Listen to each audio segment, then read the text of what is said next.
Our founder, Georges de Latour, was really a brilliant visionary and somebody that had this dream of making beautiful California wines at the turn of the 20th century.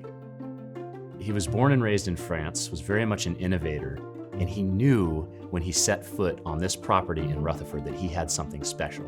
In fact, when his wife first set foot on this ground that we now call home, the only thing she could think to say was, "Quel beau lieu," what a beautiful place. This beautiful place is Rutherford. So in the early 1900s, it was a relatively new and kind of uncharted winemaking territory. And of course, they didn't really even realize the potential that they had at that time. Georges de Latour changed all of that when he hired a young Russian enologist and disciple of Louis Pasteur named Andrei Teleschev. It was Andrei who really catapulted this wine-growing region to the world stage by introducing bold new winemaking techniques. He tasted through the 1936 vintage, which was phenomenal in quality, and he noticed very quickly that there was this unique and distinct characteristic that was unlike anything he had tasted before from any other wine-growing region around the world. He noted that one of the most intriguing things about the wine was this whiff of clean dirt with a high-toned note, almost like pencil shavings.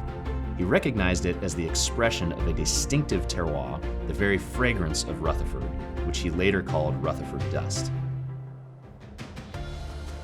The Georges de Latour Private Reserve is our flagship. It is our best expression of the Rutherford terroir that we can possibly make.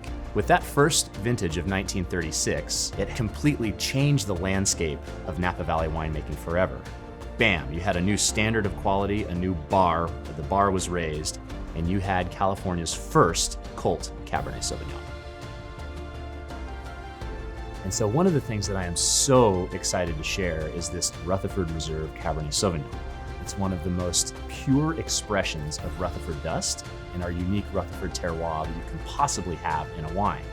The grapes that I use to make this wine all come from the Western Rutherford bench on our original properties of Beaulieu No. 1 and Beaulieu No. 2. Now, when I'm selecting the specific vineyard blocks and actually the specific vines that I'm going to use to harvest to make this wine, we are very, very, very careful about making sure that every single block that is picked has that powerful and distinct expression of Rutherford dust. When you open up this bottle, you're gonna get a burst of aromatic intensity, and it's going to scream Rutherford to you. It's gonna have this brooding, deep, dark fruit character, this almost forest floor element that is the very soil profile of Rutherford itself.